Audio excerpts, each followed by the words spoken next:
Welcome everyone to Member Mentions. I'm Patty Ressler of the Beth Israel Board, and we have our guest today, Daryl Hafter. Hello, everybody. I'd like to thank Sam Zielinski for putting this all together and making this possible. Daryl, you are a wonder. And you have graced our sanctuary and our hearts with your poetry. Thank you. And so much of your artistry. So my question to you right now is, do you think we all have a little poet in us? Of course. Oh, I know that everybody has a little, and maybe even a big poet in them, because people are always writing poems. They are. Friends who never thought of writing poems are always writing poems, and everybody responds. So I know, in fact, if I can tell a tale out of school, Please. I remember during one High Holy Day service, well, at the end of it, a man came up to me very angry, and he said, I had to be at a different synagogue this holiday, and they didn't have your poem, and I'm very angry about it because I wanted it. You know, it was really a very sweet compliment, even though it was sort of twisted around somehow. You have touched many people. Thank you with all your artistry. Thank you. So my other question is, you are preparing to become a bat mitzvah. Yes, that's right. Please tell us how that came about and your thoughts about it. Oh, well, I really had absolutely no background in Hebrew or religious studies growing up, because for my parents, who of course were raised in Yiddish-speaking homes, they were first-generation Americans, and by golly, they were going to be perfectly American. And I think their religion was culture, not religion. So they certainly didn't think of giving me any religious education. And besides that, it was during World War II, and we moved around a lot, so it wouldn't have been possible anyway. So then, of course, they were very family-minded, and in fact, very family-minded, because we always got together with my grandparents and the aunts. And can I tell the story of how, this is a long story, I'm sorry, but Please, go ahead. It's a story of how I met Monroe. It's a great story. Who is really, who was a very religious guy, and also very learned. So one day in shul, the two families went to the same synagogue, and one day my dear grandfather said to Monroe, you know, my granddaughter goes to school near you. And Monroe thought, well, how does old Mr. Maslow know anything about American geography?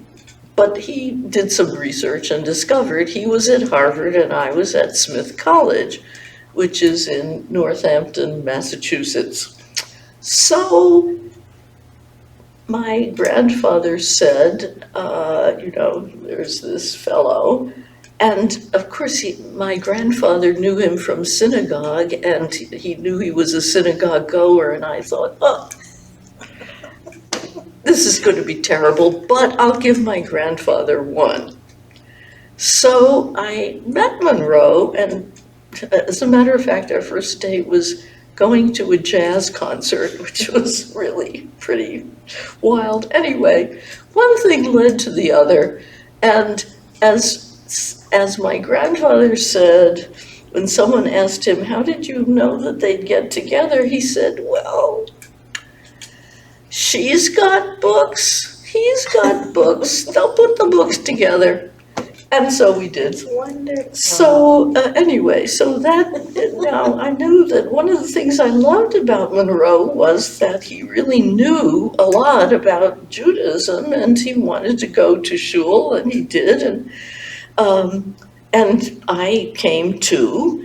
And of course I didn't know anything, but the military was fine, and the people were great, and the sermons were fun, and but it is true that I was sort of in the land of the unknowing.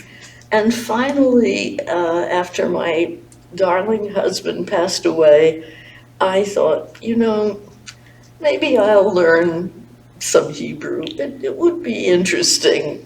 And then came the pandemic. And the first thing you should do in a pandemic is you should begin to learn a new language, I think.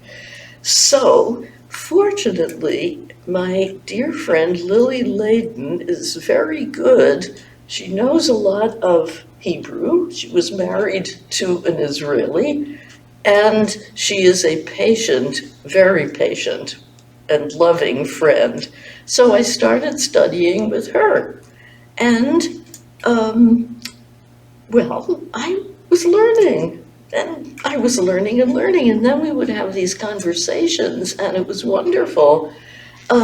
So we are reading through the Bible and analyzing it ourselves with our own perspectives. Wonderful. Well, and so then Lily said, Daryl, you should have a goal. You should get bat mitzvahed. And I said, why not? Little did I know how complicated, difficult, arduous, but never mind that.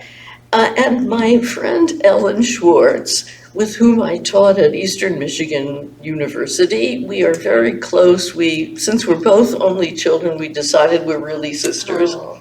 And we're always Pesach friends and other friends. She had said to me a long time ago, I never got bat mitzvahed. Why don't we do it sometime? Now, this was about 25 years ago, probably. But when Lily said to me, you really should study for a bat mitzvah, I contacted Ellen and said, how about it?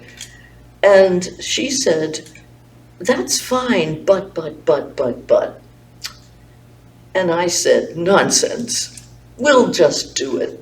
So then we started in earnest with the best tutor in the world. Well, I know there are lots of good tutors, but we have Lisa Bardock, who is patience itself, and Ellen is just gung-ho, and she's very organized, and I must confess, I'm not as organized. However, everybody keeps telling me, you'll do it. And so, of course, I will. And besides that, I've just gotten the gift of a book, and and besides, I'm telling you all that I'm going to do this. And I've told my whole family that they better start brushing up their Hebrew because they'll be drug up to the Bima.